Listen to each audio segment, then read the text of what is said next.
Long before the dawn of man, the kingdom of shadows ruled the land. Brooding beasts, both big and small, devoured lost souls with gaping maw.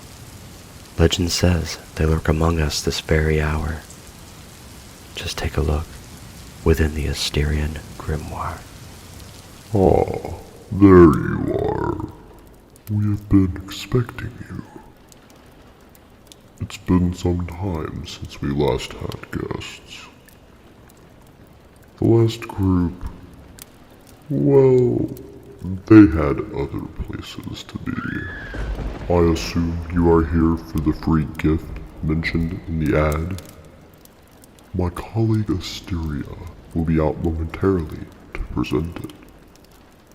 Why don't you get comfy, and I will share a story with you while you wait.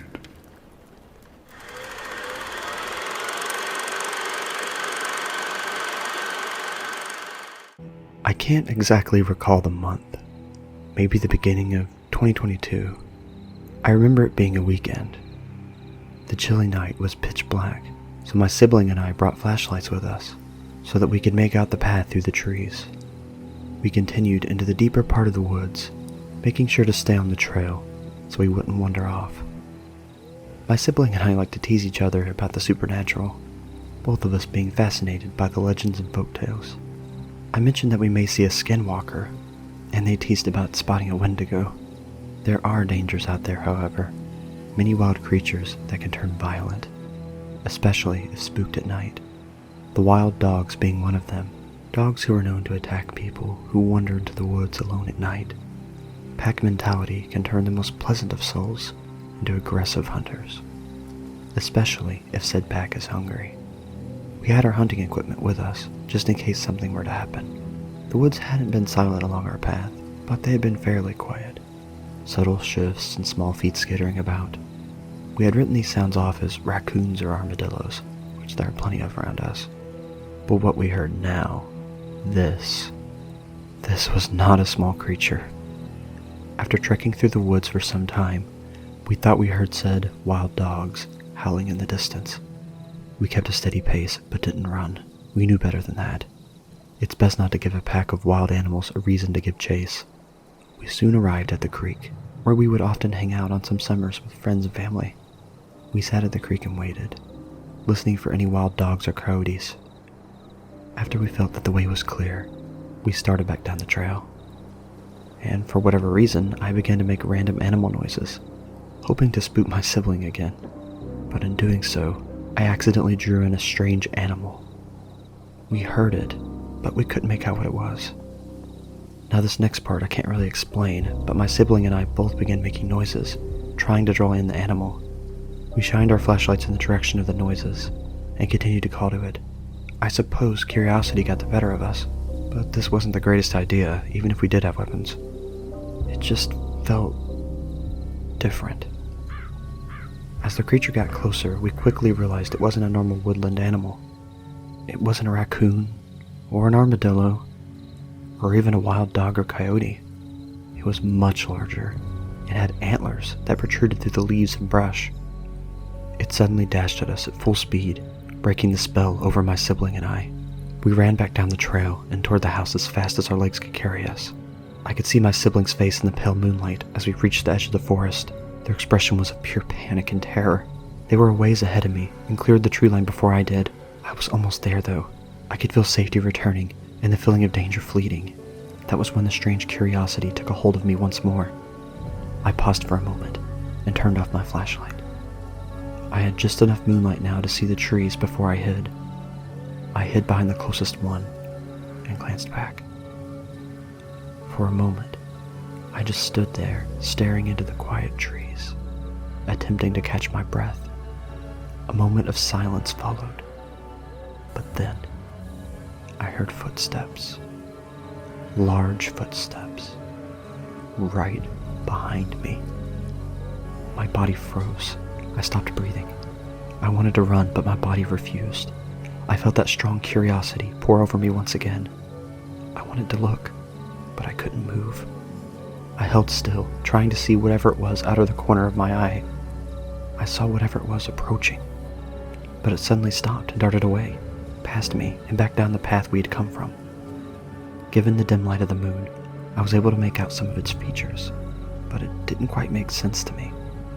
It looked almost as if it were a large deer or moose, but the way it ran reminded me more of the way gorillas run.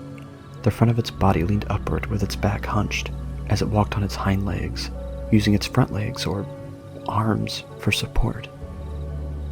It was covered in thick dark hair from its head to its back hooves. I only caught a glimpse of the front for a single moment, but it never made eye contact with me. From what I saw, I remember it having what appeared to be a canine face, but it was all wrong. The teeth were too big, and it almost seemed to be decaying. I swear I could see bones protruding through what seemed to be rotting flesh. Its eyes glowed a deep yellow in the moonlight, and its ears were pointed and almost seemed like horns, but not quite. They reminded me more of the beaks of vultures. The front legs or arms or whatever, they seemed bird-like as well, reminding me of the claws of raptors like hawks or eagles. The image burned into my mind and has stuck with me ever since. That mangled and distorted chimera or whatever it was. The creature continued to run until I couldn't see it anymore. It was then, and only then, that I could breathe. I waited a few more seconds, catching my breath again, then ran after my sibling, making it back to the house. My sibling asked me where I had been, and I told them I had been hiding, and that I'm okay. I didn't tell them about what I saw, as I strongly believe that describing such beings can attract them to the person speaking about them. I tell the story now simply to get it off of my chest. I just hope and pray that typing out the description doesn't work the same way as talking about them. I do hope you enjoyed our true tale of terror this evening. Again, if you would like to submit your own tale and have your nightmares brought to life, you can reach out to us. The information provided in the description and pinned comment of this video. Come back and visit anytime. If you would like to purchase prints of this creature, please see the merch shelf provided below this video or click the link in the description. All proceeds go to the very talented artist herself, Austere, furthering this series and many more projects to come.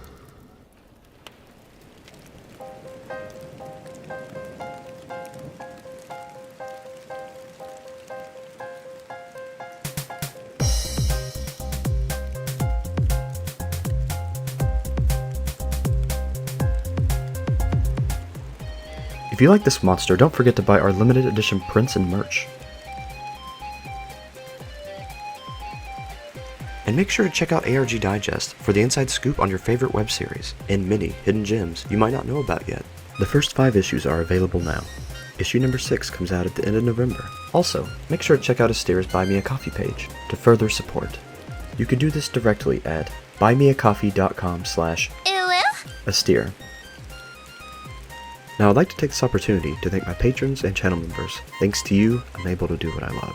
CNK114, Investigator Zeus, Dobby's Music, Jerry Mullins, Free Spirit Katie, Vexus, Agnieszka, Granny Monster, Nightmare Luna, Lily Ardent, and Elliot the Epic 242.